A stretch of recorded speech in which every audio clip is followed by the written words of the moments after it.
नमस्कार, घटना चक्र में आपका स्वागत है। मैं हूं विपुल सिंह, रोज बरोज की तरह कुछ खास मुद्दों के साथ, और उन मुद्दों पर तमाम तरीके का विश्लेषण करने के लिए हमारे साथ एक खास पैनल हर रोज की तरह आज भी मौजूद है। सबसे पहले नजर डालते हैं आज का मुद्दा है क्या, देखते हैं हमारे एजेंडे में। शिखर बैठकों के लिए प्रधानमंत्री नरेंद्र मोदी 10 दिवसीय यात्रा पर। आसियान शिखर सम्मेलन से पहले पीएम मोदी की म्यांमार के राष्ट्रपति से मुलाकात। और कांग्रेस में बढ़ी तकरार। हंसराज भारद्वाज ने चिदम्बरम को 2G घोटाले के लिए ठहराया जिम्मेदार। सरकारी खजाने का ख्याल न रखने का लगाया इल्जाम। बोले पीएम बनना चाहते थे पूर्व वित्त मंत्री चिदम्बरम। चलिए, तो ये दो खास एजेंडे हैं, लेकिन सबसे पहले बात करेंगे प्रधानमंत्री दौरे के। जो दौरे पे की बात करते हैं, क्या कुछ इसके मायने निकलेंगे, और जिस तरीके से 10 दिन के अंदर 3 देश और 40 देशों के बड़े नेताओं से जो मुलाकात हो रही है, भविष्य कैसा होगा, भारत के अंदर किस तरह की स्थितियां बदलेंगी, कौन से समझौते हो सकते हैं, और खासतौर से मेक इन इंडिया पर इसका क्या कुछ प्रभाव पड़ेगा, इन तमाम मुद्दों पर बातचीत करने के लिए तमाम पैनलिस्ट हमारे साथ मौजूद है। हमारे साथ कमर आगा साहब हमारे साथ मौजूद है, विदेशी मामलों के जानकार। हमारे साथ मौजूद हैं आनंद साहू जी, भारतीय जनता पार्टी का पक्ष रखने के लिए। रामाधार शर्मा जी हमारे साथ मौजूद है, कांग्रेस पार्टी के नेता। भूपेंद्र धर्माणी जी हमारे साथ हैं, वरिष्ठ पत्रकार। और साथ ही साथ अवधेश कुमार जी हमारे साथ मौजूद हैं, वरिष्ठ पत्रकार के तौर पे। पहला सवाल आगा साहब आपसे ही होगा।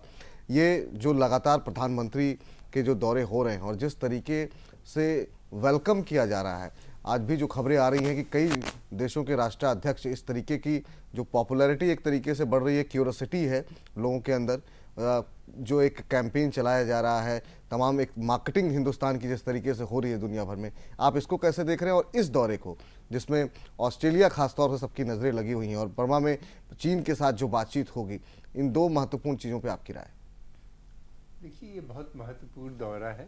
उसकी कई वजहें हैं। पहली बात तो ये कि हिंदुस्तान एक बहुत शक्तिशाली देश है और एशिया के अंदर इसकी एक बहुत ही ज़्यादा महत्व, इम्पोर्टेंस सबसे ज़्यादा बढ़ जाती है, स्पेशली इस वक्त जबकि चाइना का जिस तरीके से जो पॉलिसी है क्षेत्र को लेके, तो सबकी नज़रें इंडिया के ऊपर है कि इंडिया जिसके पास एक बड़ी सेना भी है और इसका एक बड़ा रुतबा है पूरे अंतर्राष्ट्रीय समुदाय में।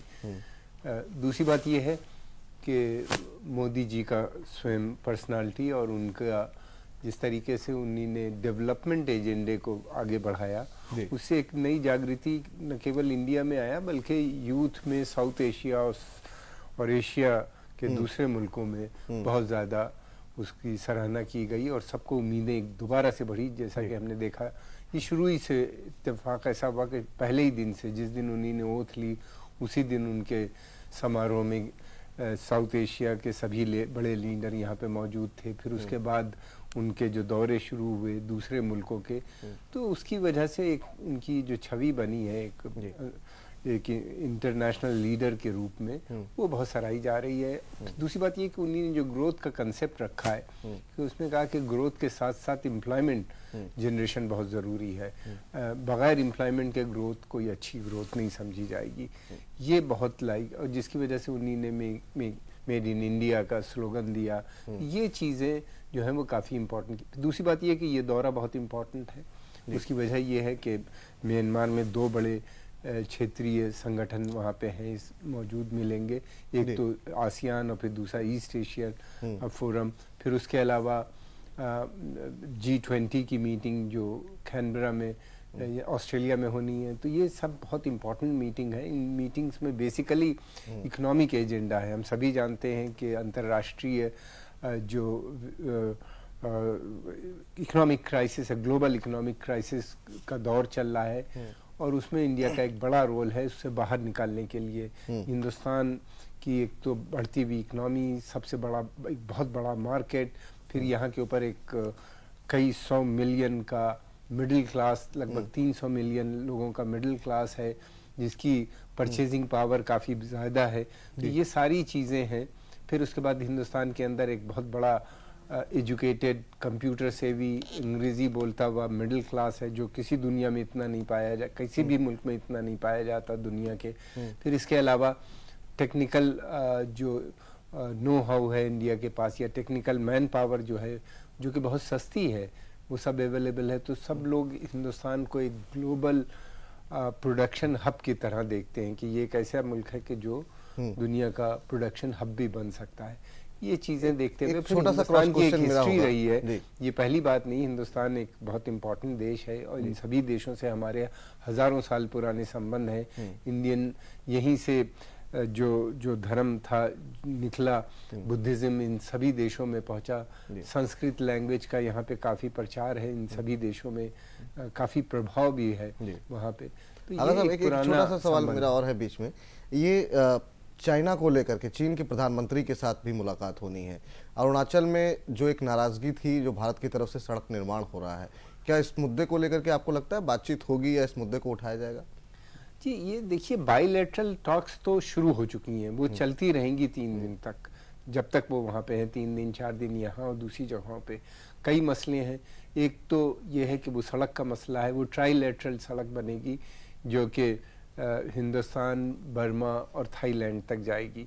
फिर उसके अलावा port, rail connectivity, road connectivity और उसके अलावा सड़क की कनेक्टिविटी, ये 3 rail, road and port connectivities, ये 3 बहुत इंपॉर्टेंट चीज़ हैं। ये इकोनॉमिक इंटीग्रेशन का मसला है। हिंदुस्तान चाहता है कि साउथ ईस्ट एशिया का, हिंदुस्तान और बल्कि साउथ एशिया के साथ इकोनॉमिक इंटीग्रेशन हो जाए। वो तभी संभव होगा जबकि रोड बन जाए, फिर रेल चलने लगे यहाँ से लेके थाईलैंड तक, फिर उसके अलावा यहाँ से पोर्ट की कनेक्टिविटी हो जाए ताकि सामान हो जाए। फिर दूसरी चीज़ ये है कि हिंदुस्तान के पास एक बड़ी सेना है और ये सेना बहुत एग्रेसिव नहीं है, इसका पॉस्चर हमेशा पीस के लिए इसने काम किया है। तो स्ट्रेट ऑफ मलाका से लेके गल्फ ऑफ ओमान तक का जो पूरा रीजन है, ये जो समुंदर है, इसमें जो बहुत समस्याएं हैं, खासतौर से पायरेसी है यहाँ पे।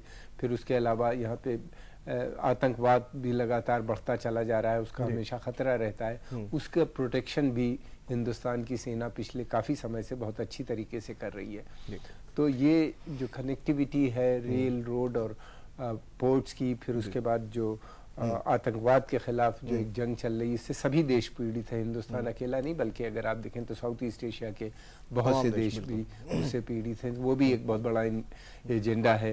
और फिर दूसरी तरफ ये है कि जो इस तरीके से मंदी का दौर, अभी तक दुनिया बाहर नहीं निकल पाई है मंदी। हिंदुस्तान इतना इफेक्टेड नहीं, बल्कि यूरोप और अमेरिका इससे अभी भी इफेक्टेड है। इस साल की जो IMF की रिपोर्ट है और वर्ल्ड बैंक की जो रिपोर्ट है, उसका कहना यह है कि जो ग्लोबल ग्रोथ होगी वो कम होगी। तो उसके ऊपर भी बातचीत होगी। मसले ग्लोबल होंगे ज़्यादातर और साथ में रीजनल।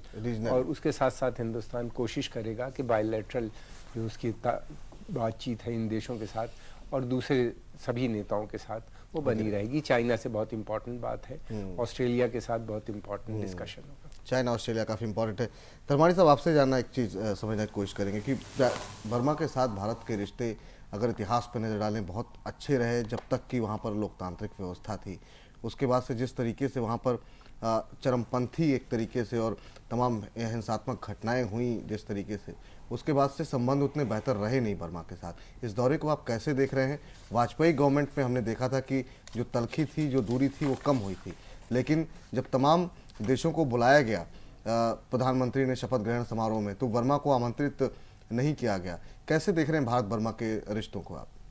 देखिए, मुझे लगता है कि जैसे पहले कि मैं बर्मा की बात करूं, जो अभी आगा साहब कह रहे थे, प्रधानमंत्री ने मुझे लगता है कि इतने छोटे स्पैन में जिस प्रकार अंतर्राष्ट्रीय स्तर पर अपनी छाप छोड़ी है और उसके साथ साथ देश की जो एक नई इम्प्रेशन जो क्रिएट किया है वर्ल्ड पावर्स में, वो बहुत इंपॉर्टेंट है। अब ये 10 दिन का मुझे लगता है प्रधानमंत्री बनने के बाद उनका सबसे बड़ा दौरा कहा जा सकता है, जो 10 दिन का दौरा है। और इसमें 2 इम्पॉर्टेंट समिट भी वो अटेंड करेंगे। इस दौरान जैसे आपने कहा ही कि बहुत सारे नेताओं को उन्होंने मिलना है, पर इम्पॉर्टेंट है कि वो जिस प्रकार एशिया पॉलिसी के तहत काम कर रहे हैं, उसी का पार्ट ये बर्मा है। जो आपने कहा बुलाया नहीं, मुझे लगता है कि वो एक अलग वर्ग था जिसको उन्होंने बुलाया और एड्रेस किया। ऐसे अगर आप कहेंगे उनको नहीं बुलाया, फिर आप और जो नेबरिंग कंट्री हैं उनके लिए आप कहेंगे कि नहीं बुलाया, जो बड़े तो अच्छे कहीं ना थे। कहीं तो आपको पैरामीटर खींचना पड़ेगा। मुझे लगता है कि ये जो विजिट है ये अपने आप में महत्वपूर्ण है, जैसे आप खुद ही मान रहे हैं कि बड़े लंबे समय। अब आप ये देखिए कि प्रधानमंत्री ने अपने इस 10 दिन के दौरे के दौरान फिजी को चुना है जी। म्यांमार के बाद वो ऑस्ट्रेलिया जाएंगे, फिर ऑस्ट्रेलिया में भी उनकी जो स्टेट विजिट है एक तरीके से किसी भी देश के हेड की, वो 28 साल बाद है। बिल्कुल। और ये जो समिट होने जा रही है ये वर्ल्ड की 85% जो ट्रेडिंग हम कहें इकोनॉमी है उसको कवर करती है। तो ये बहुत महत्वपूर्ण समिट है जिसके दौरान वो बहुत महत्वपूर्ण नेताओं से इंटरेक्शन करने वाले हैं। साथ ही उसके बाद लौटते हुए जिस प्रकार उन्होंने फिजी को इंपॉर्टेंस दी है एक दिन की विजिट के लिए, वहां की पॉपुलेशन 37% इंडियन ओरिजिन की है। फिर आप ये देखिए 33 वर्षों के बाद कोई भी देश का प्रधानमंत्री उस कंट्री में जा रहा है जिसका कि हमारा ऐतिहासिक और एथनिक दोनों से बहुत गहरा संबंध है। तो इस प्रकार ये जो विजिट पूरी की पूरी ड्राफ्ट की गई है, प्लान की गई है, ये मुझे लगता है बहुत सोच समझकर और इस तरह से की गई है कि जो भी बचा है उसको ज्यादा से ज्यादा कवर करते हुए एक्ट एशिया पॉलिसी को और ज्यादा शार्प किया जा सके और अपने नेबरिंग जो कंट्री हैं उनको एड्रेस किया जा सके। अभी जैसे जाते हुए उन्होंने कहा कि मैं पैसिफिक कंट्रीज जो हैं जो फिजी के बाद मामले में उनको मैं कवर करूंगा। मुझे लगता है कि वो जो एक वर्ग है उसके द्वारा वो जो एक पूरी लाइन है इंडियन ओशन और चाइना वो उसको कवर करना चाहते हैं। और ब्लैक मनी में कॉपरेशन के बाद को भी वो कह के गए हैं कि इस मुद्दे को वहां पे उठाया जाएगा। चलिए एक कमर्शियल ब्रेक है जो थोड़ी सी देर के लिए रुक रहे हैं। अब बहस काफी इंटरेस्टिंग होती जा रही है, क्या कुछ निकल कर आया गया, भारत के लिए कितना महत्वपूर्ण हो गया दौरा, तमाम पैनलिस्ट की राय लेनी बाकी है। अब हमारे पास बस एक छोटे से ब्रेक के बाद हम लौट रहे हैं।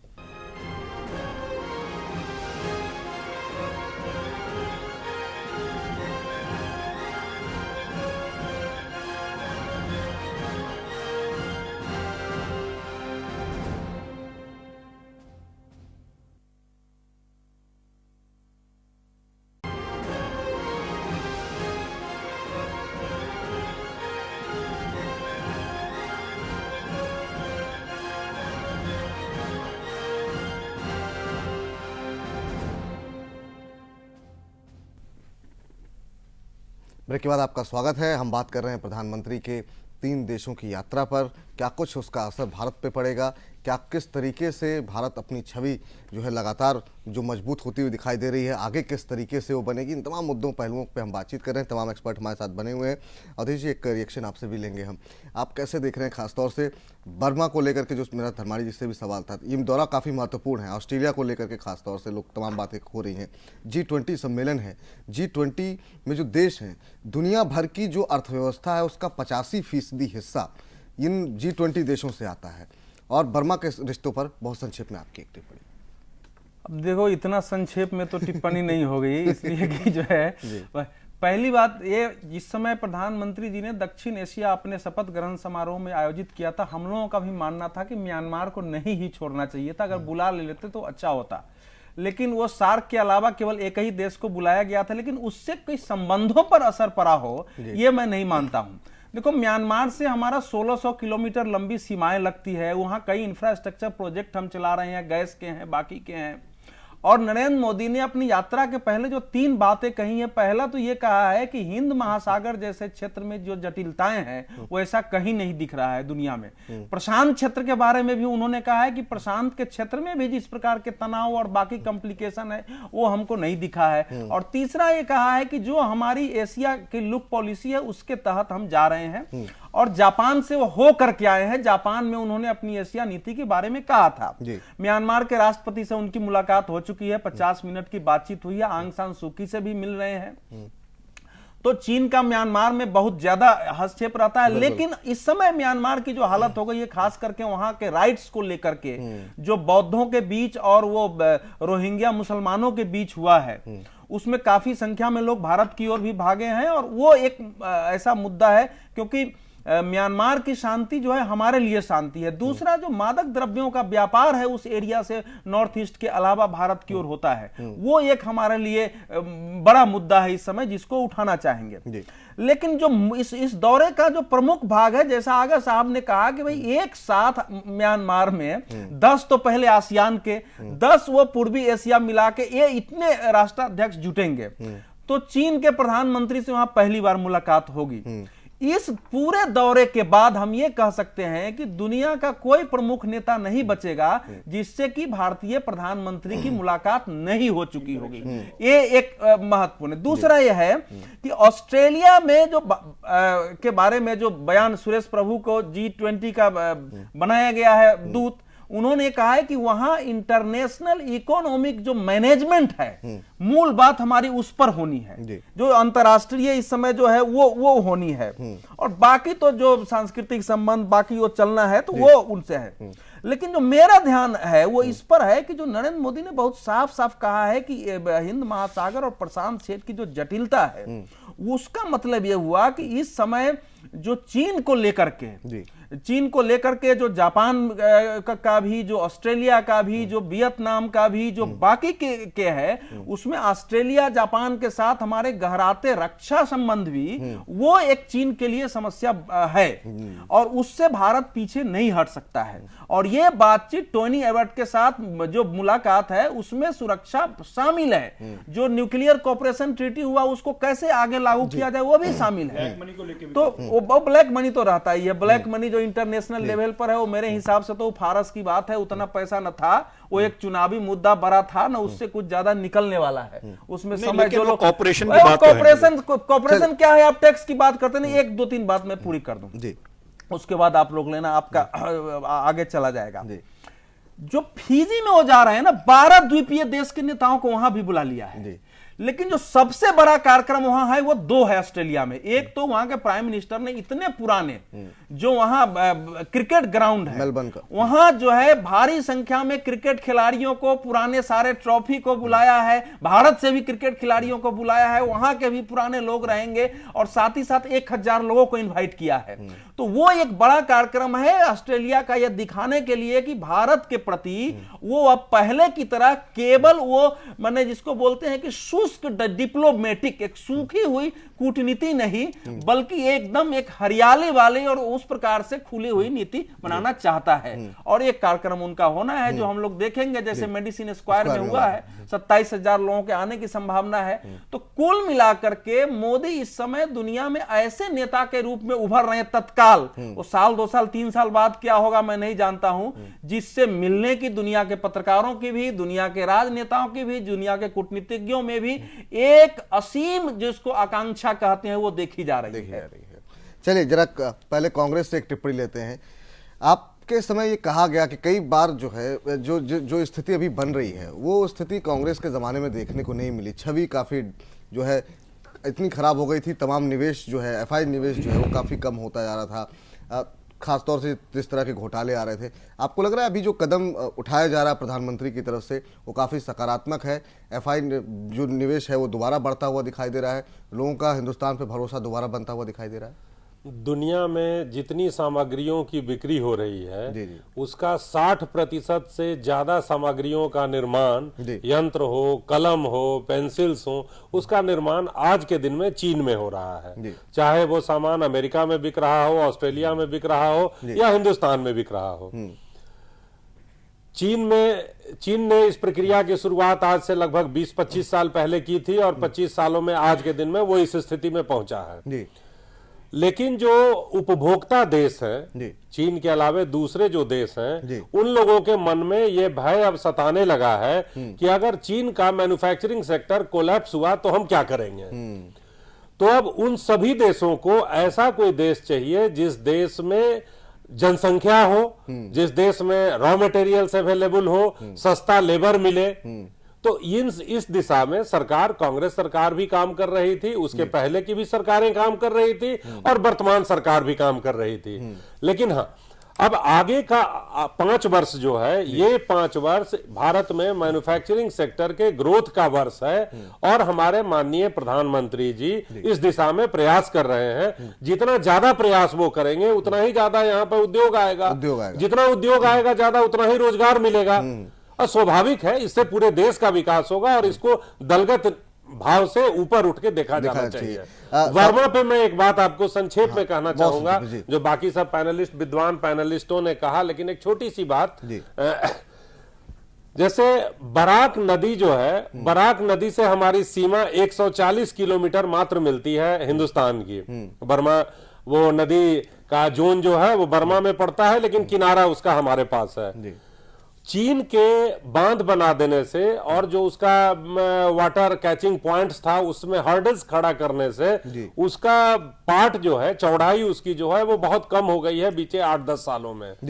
और बर्मा अभी क्या कर रहा है कि हमारे यहाँ जो उल्फा वगैरह नॉर्थ ईस्ट के जो उग्रवादी हैं, उन सारे उग्रवादियों को उस इलाके में प्रश्रय दे रहा है और वो कार्रवाई नहीं कर रहा है उन लोगों के खिलाफ।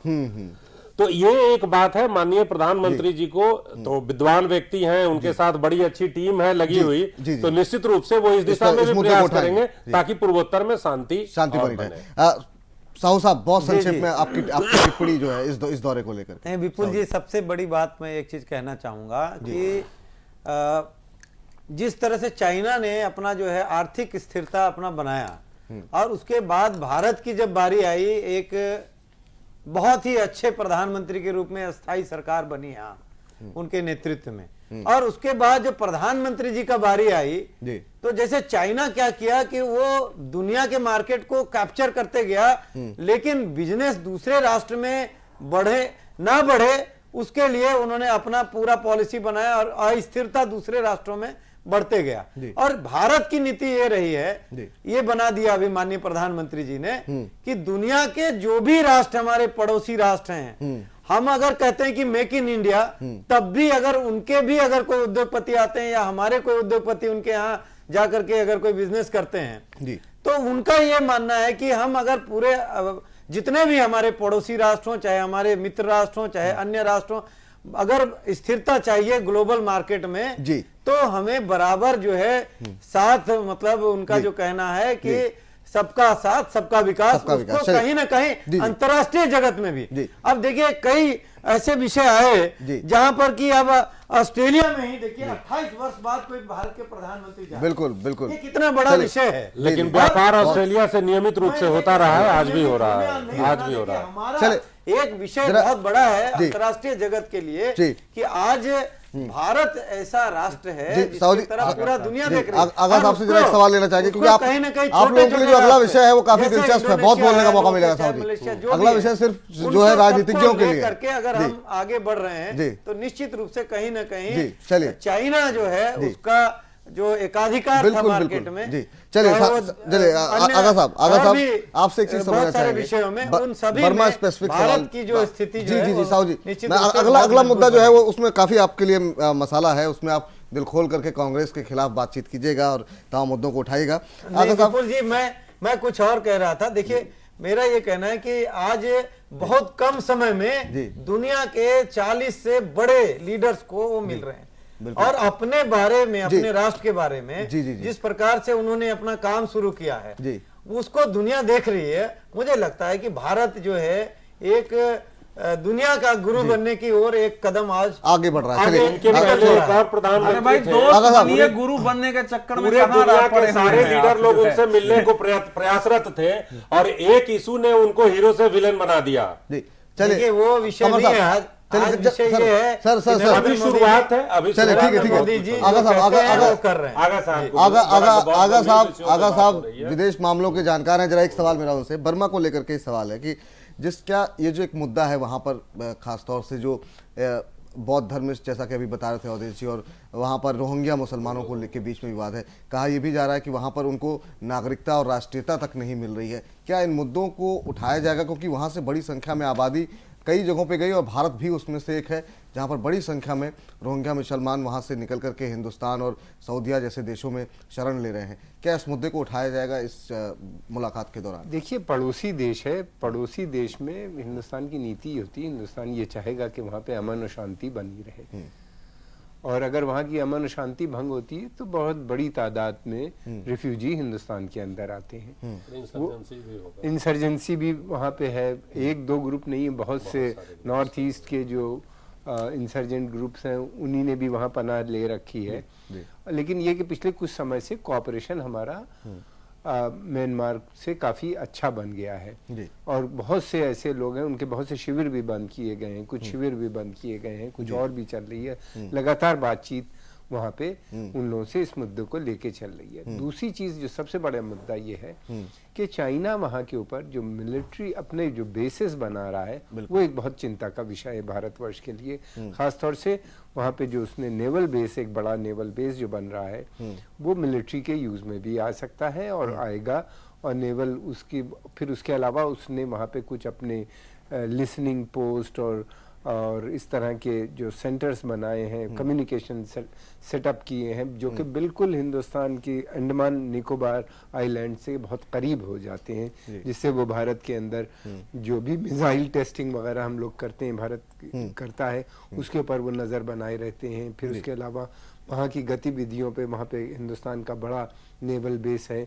तो इन सब चीज़ों को, ये बड़ा चिंता का विषय है, न केवल इंडिया के लिए बल्कि सभी के लिए है। दूसरी तरफ जो है साउथ चाइना सी और ईस्ट चाइना सी का भी मसला है, क्योंकि वहाँ पे जापान और थाईलैंड, वियतनाम, इन सब के लीडर होंगे जिनके देश उससे परेशान है।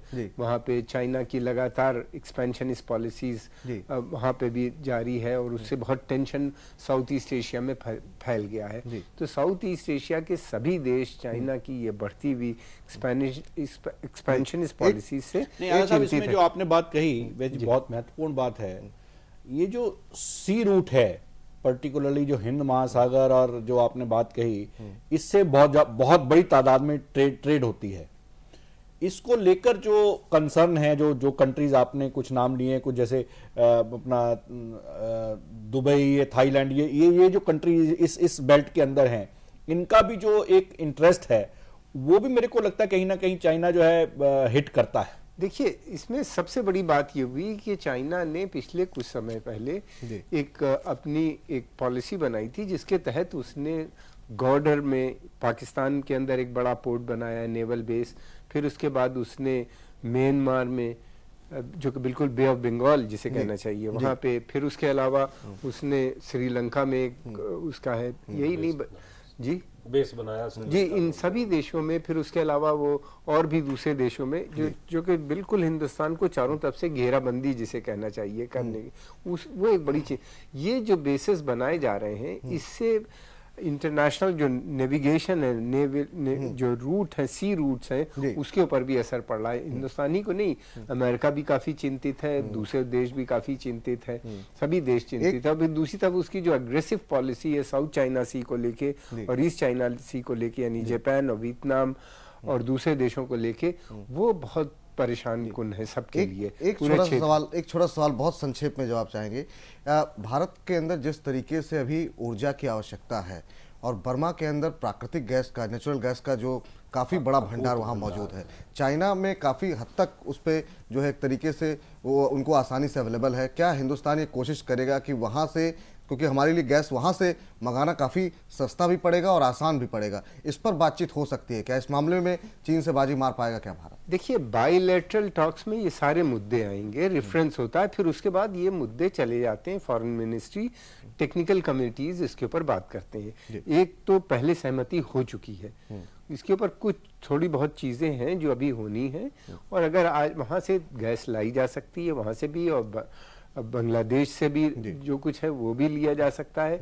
गैस पाइपलाइन लाई जा सकती है, जो कि इंडिया की गैस पाइप ऑलरेडी आसाम में से निकल के तमाम जा रही है, उससे भी कनेक्टिविटी की जा सकती है। दूसरा सबसे बड़ा इम्पोर्टेंट मुद्दा इस वक्त गैस के साथ साथ जो है वो नॉर्थ ईस्ट की जो हमारी स्टेट्स हैं, सातों स्टेट, उनकी कनेक्टिविटी अगर बर्मा के साथ जुड़ जाती है तो वो साउथ ईस्ट एशिया के साथ उनका सीधा संबंध हो जाता है, जिससे वहां पे व्यापार बहुत बढ़ जाएगा और उन सातों देशों प्रांतों को बहुत फायदा होगा। और साथ में कैलकाटा जो पोर्ट डेवलप होगा, वहां से पोर्ट और उनका जो संबंध बनेगा बर्मा के साथ, तो कैलकाटा में भी काफी गतिविधियां ये जो नेग्लेक्टेड बेल्ट है ये इकोनॉमिकली बहुत वाइबल होगा, इसलिए कि हमारा फिर हमारी इकोनॉमिक कनेक्टिविटी जो है साउथ ईस्ट एशिया पूरे से और ईस्ट एशिया के देशों से हमारी हो जाएगी।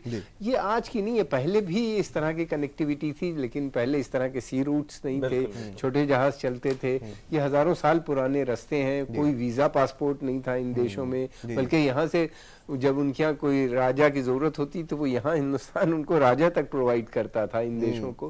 तो एक बहुत घनिष्ठ संबंध है, हिस्टोरिकल टाइज है और धार्मिक टाइज भी बहुत स्ट्रांग है दोनों देशों के बीच में। चलिए एक छोटे से ब्रेक के लिए रुक रहे हैं। आगा साहब बहुत बहुत शुक्रिया इस पूरे मसले पर अपनी राय रखने के लिए, इस पूरी दौरे का विश्लेषण करने के लिए। उम्मीद करते हैं जैसे जैसे दौरा बढ़ेगा आगे भी इस कार्यक्रम के दौरान आप आते रहेंगे और आपसे हम चर्चा करते रहेंगे। लेकिन फिलहाल अब देखना ही है अगले 10 दिन में क्या कुछ निकल के आता है, हिंदुस्तान को क्या कुछ मिलता है। तमाम पैनलिस्ट हमारे साथ मौजूद हैं। छोटे से ब्रेक के बाद बात करेंगे कांग्रेस के अंदर मचे घमासान की। जी हाँ, फिर से विघटन होता हुआ दिखाई दे रहा है, क्या कुछ खबर है, क्या उसका असर होगा, ब्रेक के बाद चर्चा करेंगे।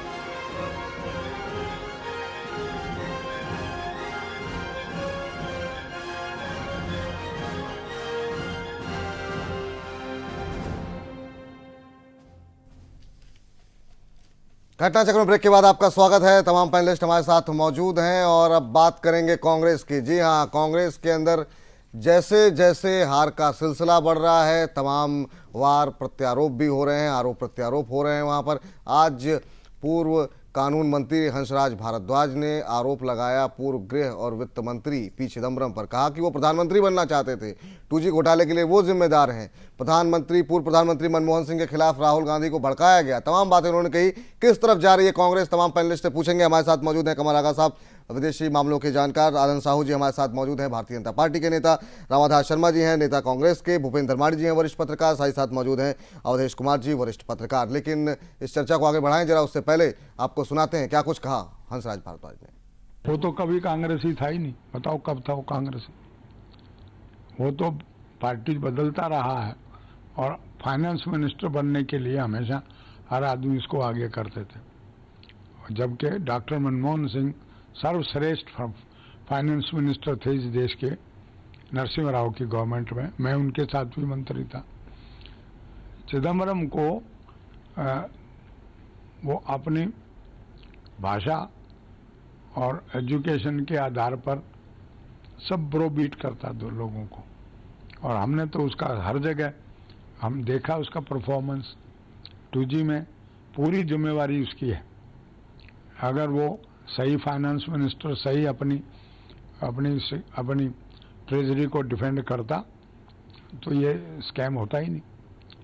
और ये तो कोर्ट ने करा है, उसकी वजह से। पहले तो ये कह रहे थे कुछ हुआ ही नहीं, तो अब ये कहना कि प्राइम मिनिस्टर जिम्मेवार है, ये सरासर गलत है।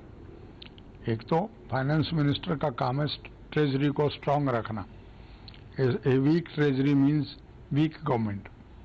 तो वो कहाँ करा इसने? तो चिदम्बरम कोई हमारा नेता नहीं था। हमारी नेता कांग्रेस अध्यक्ष सोनिया गांधी और डॉक्टर मनमोहन सिंह।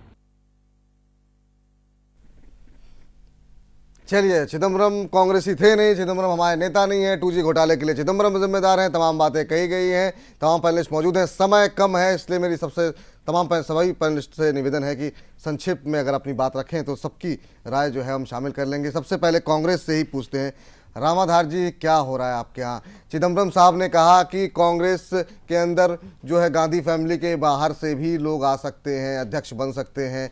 उनके बेटे ने कहा कि राज्य इकाई को केंद्र से पूछने की आवश्यकता है। क्या उसकी सजा मिल रही है? क्या ये राहुल गांधी के नेतृत्व को स्वीकार कर लिया है हंसराज भारद्वाज ने, इस वजह से ये बातें हो रही हैं? और जो एक डिवाइड है कांग्रेस के अंदर कि गांधी फैमिली के अलावा भी कोई होना चाहिए, क्या उसकी वजह से चिदम्बरम पर तमाम बातें कही गई हैं? सबसे पहले लेटेस्ट असाइनमेंट हंसराज भारद्वाज जी का गवर्नर का था, वो पूर्व गवर्नर है। ये ताजा तरीन मामला है। इसके पहले वो कानून मंत्री थे, उसके पहले 30 हजारी कोर्ट में वकील थे। और एक आप लोगों को, नौजवानों को शायद याद न हो कि हाथी को गवाही दिलवाने ले गए थे। तो ये हंसराज भारद्वाज जी 30 हजारी कोर्ट में हाथी को गवाही दिलाने ले गए थे एक छोटे से केस में। उसी समय से इनका नाम हुआ था, लोग हंसराज भारद्वाज का नाम जानने लगे थे। चिदम्बरम जी के बारे में मैं कहूं, वो तमिलनाडु युवक कांग्रेस के अध्यक्ष रह चुके हैं। ये बात मैं व्यक्तिगत रूप से जानता हूं। उन दिनों मैं बिहार में युवक कांग्रेस में था और ये वहां के अध्यक्ष थे। कांग्रेस के अंदर विघटन की स्थिति है क्यों? संक्षेप में थे, ये गलत है। मैं इसका विरोध करता हूं और उनको जानकारी का अभाव रहा होगा हंसराज भारद्वाज जी को संगठन के बारे में, चूंकि वो संगठन की पृष्ठभूमि से नहीं आते। संभल के बोलिए, कहीं ऐसा ना आपके ऊपर ही कार्रवाई हो जाए।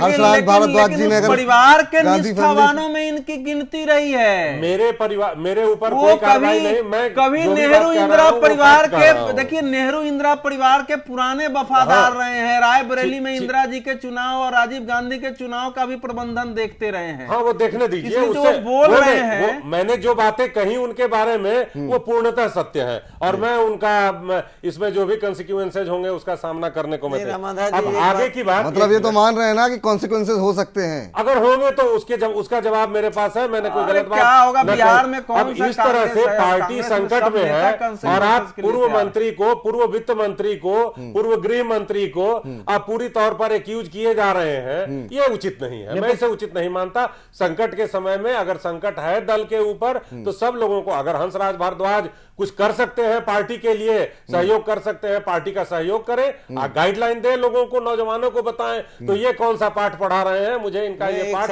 उचित नहीं लग रहा है। हाँ जी साहब जी, बिल्कुल विपुल जी, मैं एक सवाल पूछना बिल्कुल बिल्कुल बिल्कुल पूछिए। क्या आपकी पार्टी हंसराज भारद्वाज जी के खिलाफ? मेरी पार्टी के हंसराज भारद्वाज जी अभी सदस्य नहीं है। गवर्नर किसी दल का सदस्य नहीं होता। दूसरा चीज पूछ रहा हूँ, आप दूसरी बात, मेरी सवाल पूरा सुने नहीं और आप जवाब देने लग गए। मैं ये कह रहा हूँ, क्या आप वहां उनको डिफॉर्मेशन या कुछ उनको सूट करेंगे? क्योंकि उन्होंने साफ कहा है कि पी चिदम्बरम साहब 2G घोटाले में पूर्ण रूप से लिप्त हैं और उनका। अरे आपकी पार्टी और सरकार उठाएगी कि नहीं, ये ना बताइए। नहीं साहू जी, ये बताए ना कि आपकी सरकार और पार्टी इस बयान पर कार्रवाई करेगी 2G पर, चिदम्बरम के खिलाफ करवाएगी। वो सरकार में नहीं है। ये दोनों आपके वित्त मंत्री की दोस्ती चिदम्बरम साहब से है, ये बताइए ना, कराएंगे कि नहीं कराएंगे? लेकिन कांग्रेस को छोड़ दीजिए। एक और साक्ष्य मिल गया है, जो चीज अरे कांग्रेस तो डूबती हुई नैया है, आप क्या करेंगे ये बताइए। कार्रवाई देखिए अवधेश जी, चिल्लाने से नहीं होगा। अरे चिल्लाना क्या है भाई, आपके ऊपर टोक रहे थे तो चिल्लाना क्या हो गया? हमारी पार्टी जो है कार्रवाई कर रही है। क्या कार्रवाई? लड़ाई लड़ रही है। एक बयान नहीं आई, पूरी पार्टी आपकी अभिषेक मनु सिंघवी पर भिड़ी हुई है। पार्लियामेंट से लेकर सड़क तक हम लोगों ने लड़ाई लड़ी है और शासन में आए हैं, तो इसको हम छोड़ने वाले नहीं। लेकिन साहू जी आज साहू जी एक छोटा सा सवाल है। आज जिस तरीके से ये इतना गरमाया हुआ मुद्दा था, आपकी पार्टी ने उस तरीके से इसको उठाया नहीं। आप लोग अभिषेक मनु सिंघवी के मुद्दे को लेकर के तमाम तरीके के आरोप प्रत्यारोप हुए, लेकिन ये जो मसला था, जिस तरीके से मेरा एक चीज सीधे सीधे कहा गया 2G घोटाले में आरोपी हैं, प्रधानमंत्री की कोई भूमिका ही नहीं थी उसमें। विपुल जी, भारतीय जनता पार्टी कानून पर भरोसा करती है और कानून अपना काम करेगी। शासन में हम हैं, हमको कानून के ऊपर भरोसा है। निश्चित रूप से हमारी सरकार कानून के ऊपर भरोसा है। भैया यही बात मनमोहन सिंह कहते थे तो हंगामा होता था। न्यायालयों को प्रभावित करने का प्रयास करेगी। लोकतंत्र में कोई भी व्यक्तिगत जो है वो नहीं होना चाहिए। कानूनी रूप से हम जब लड़ाई लड़ेंगे शासन में हम, और निश्चित रूप से कार्रवाई होगी, और ये मैं आपको दावे के साथ करता हूं। चलिए समय कम है, धर्माणी साहब आप कैसे, क्या कांग्रेस के अंदर जो स्थिति बनी हुई है? मुझे लगता है कि ये जो अभी बात दोनों दलों के नेता कह रहे थे, मुझे लगता है कि कहीं ना कहीं चीजें जो है कुछ और ही चल रही हैं। जी जी। चिदम्बरम जी को अगर डिफेंड कर रहे हैं हमारे कांग्रेस के मित्र, तो इसका मतलब है कि वो प्रधानमंत्री के ऊपर जो आरोप लगे हैं वो ठीक हैं। कहाँ डिफेंड कर रहे हैं? वो चिदम्बरम जी को कह रहे हैं ना कि वो तो उन्होंने तो विरोध कर दिया रामाधार जी ने। मैं कुछ और कह रहा हूँ। अच्छा, हाँ, हंसराज जी को अगर वो कह रहे हैं कि भाई गलत कह रहे हैं वो, तो इसका मतलब प्रधानमंत्री जी कल्प्रिट हैं।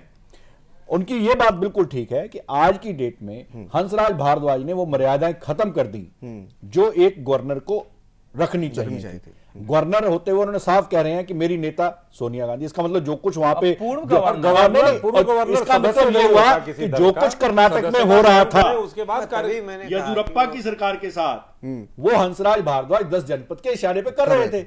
उन्होंने साफ साफ ये जो बातें कही हैं कि येदियुरप्पा की सरकार के साथ जो खेल खेला उन्होंने वो उनके इशारे पर खेला। एक बात। दूसरी बात, मुझे ये नहीं समझ में आया कि ये जो भी आरोप उन्होंने लगाए हैं, जिस प्रकार के भी आरोप लगाए हैं, अगर प्रधानमंत्री को वो बचाना चाह रहे हैं तो उनके एक महम जो उनके नंबर 2 कहे जा सकते हैं, प्रधानमंत्री को बचा रहे हैं या चिदम्बरम साहब को किनारे लगा रहे हैं? वो एक ही बात है। आप अगर 2 आदमी लड़ रहे हैं, एक को बचा रहे हैं तो दूसरे को आप पिटवा रहे हैं। एक जो आप डिफेंस ले रहे हैं, उद्देश्य आप ये कह रहे हैं उद्देश्य क्या है, बचाना या पिटवाना? प्रधानमंत्री जो है वो तो क्लीन है, लेकिन उन्होंने अपना ठीक से काम नहीं निभाया वित्त मंत्री के रूप में। अरे प्रधानमंत्री तो पूरा सुपरवाइजर है, प्रधानमंत्री को कैसे आप बचा सकते हैं? चलिए, भारद्वाज जी ट्रायल कोर्ट के वकील रहे हैं ना।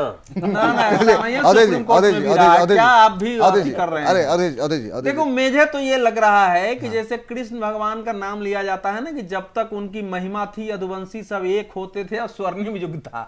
उनकी महिमा घटते ही यदुवंशी आपस में ही लड़के और पूरी तरह नष्ट हो गए। तो कांग्रेस एक यदुवंशियों की लड़ाई की दिशा में बढ़ गई। इस समय हमारे पास टाइम नहीं है कि हम 2G के फैक्ट्स पर डिस्कशन कर सके, लेकिन आप ये ध्यान रखिए कि कांग्रेस में नेतृत्व, नीति और रणनीति को लेकर लोकसभा चुनाव और 2 विधानसभा चुनावों में पराजय के बाद जो एक असंतोष और विक्षोभ की स्थिति बनी है, ये लगने लगा है कि शायद उस परिवार से अब हमारा जो है सत्ता तक पहुंचने का मार्ग प्रशस्त नहीं होने वाला है। तो उस घबराहट में बहुत सारी बातें हो रही हैं और तमिलनाडु में कांग्रेस पार्टी बाजाप्ता टूट चुकी है। वहां तमिल मानिला कांग्रेस को जिंदा करने की कोशिश शुरू हो गई है। मुपनार साहब के बेटे ने तोड़ा है, जो केंद्रीय मंत्री थे। इनके बेटे का बयान 3 दिन पहले कांग्रेस नेतृत्व के खिलाफ आ गया है।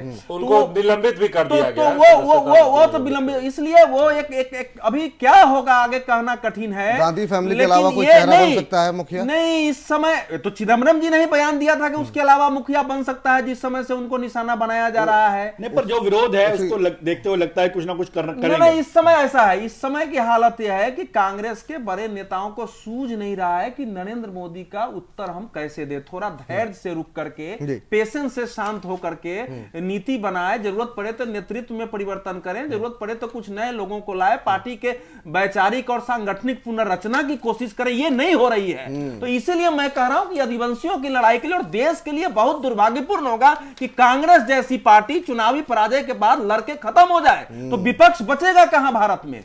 आगा साहब, आप इस राजनीतिक स्थिति को कैसे देख रहे हैं? कांग्रेस के अंदर जो हड़कंप मचा हुआ है, ऐसी स्थिति क्या कल्पना कर रहे हैं आप कि कोई बाहर से आकर के अध्यक्ष पद पर बैठेगा, या ऐसी संभावना है आपको लग रहा है कि पार्टी भले टूट जाए लेकिन कांग्रेस पर कब्जा गांधी फैमिली का ही रहे? देखिए, पहली बात ये कि कोई बहुत बड़ा लीडर पार्टी में मौजूद नहीं है। जो बड़े लीडर हैं वो केवल सोनिया गांधी हैं या उनके परिवार के। बड़ा बनने नहीं दिया गया या है नहीं? उसकी बहुत सी वजहें, बनने भी नहीं दिया गया। बहुत समय से वहां पे जिस तरीके से फंक्शनिंग थी उसमें इमर्ज नहीं कर पाते थे कोई लीडर। ये आज की नहीं, ये 30 साल पुरानी प्रॉब्लम थी और ये उनके यहाँ चल रही थी बहुत अच्छी तरीके से। उसमें कोई प्रॉब्लम नहीं थी, उसके अंदर लीडरशिप भी थी और सोनिया एक बड़ी लीडर के रूप में इस देश की इमर्ज करके आई है, इसमें कोई शक नहीं है। दूसरी बात यह है कि जहां तक इनका सवाल है चिदम्बरम साहब का, इनका ये सही बात है कि इनकी पार्टी से कभी लॉयलिटी नहीं रही है। ये इससे पहले भी कांग्रेस में पार्टी को छोड़ चुके थे। नहीं, एक मिनट, लेट मी फिनिश। ये कांग्रेस को पार्टी, जब भी क्राइसिस में पार्टी आती है ये छोड़ के अलग हो जाते हैं। और दूसरी बात ये कि ये अपनी इनकी अलग सियासत है, पॉलिटिक्स है, मैं उसमें कोई इनका क्रिटिसिज्म नहीं कर रहा हूँ।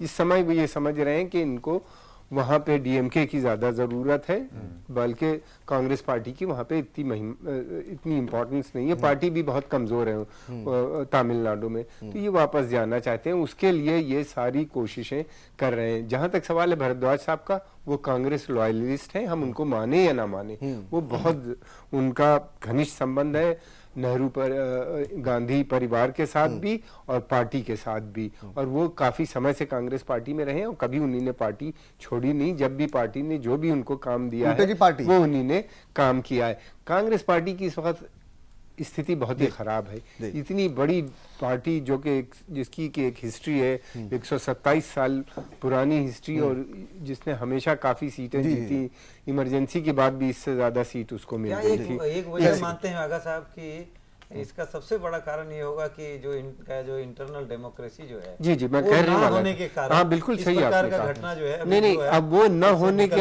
वजह से बहुत संक्षेप में एक लाइन में बताइए, पार्टी टूटेगी क्या कांग्रेस फिर से? देखिए, इसके टूटने की भी संभावना है। तमिलनाडु में ऑलरेडी हो चुकी है, और दूसरी जगहों से भी इस तरह की खबरें आ रही हैं, पार्टी टूट सकती है। लेकिन ये कि पुरानी पार्टी है, उसकी एक आइडियोलॉजी है, उसकी मास बेस है, सपोर्ट है मुल्क में, कहीं खत्म हो जाना, ये अगर जरा भी कोई लीडर है, मुझे जो लगता है जो आइडियोलॉजी है उसमें बहुत ज्यादा विकृतियां आ गई है, और वो वक्त के हिसाब से जो होना था, जैसे आजादी के बाद जो दशक बीते 6 दशक में जी, जो हालात बनी कांग्रेस की, उसमें भाजपा तो पूरी तरह अपनी आइडियोलॉजी पर टिकी हुई है। देखिए, मैं ये कह रहा हूँ कि जिस प्रकार चलिए शुक्रिया जो एक वर्चस्व बना के रखा। शुक्रिया आगा साहब चर्चा में शामिल होने के लिए। आनंद साहू जी आपका भी बहुत बहुत शुक्रिया, रामाधार जी आपका भी बहुत बहुत धन्यवाद, धर्माणी जी आप इस कार्यक्रम में जुड़े बहुत बहुत शुक्रिया, अवधेश जी आपका भी बहुत बहुत धन्यवाद। देखना ही होगा जो स्थिति बन रही है, निश्चित रूप से सभी लोग इस बात पर चिंता कर रहे हैं कि क्या ऐसी स्थिति होगी कि 127 साल पुरानी पार्टी इसी तरीके से टूटते हुए बिखर करके समाप्त होगी, या फिर इन गलतियों से सीखेगी और दोबारा एकत्रित होगी। फिलहाल घटना चक्र में इतना ही। तमाम बड़ी खबरों के लिए आप देखते रहिए, तमाम बड़ी खबरों के लिए आप देखते रहिए। चलिए, कांग्रेस की तरफ से जवाब आ गया। घटना चक्र में इतना ही। नमस्कार।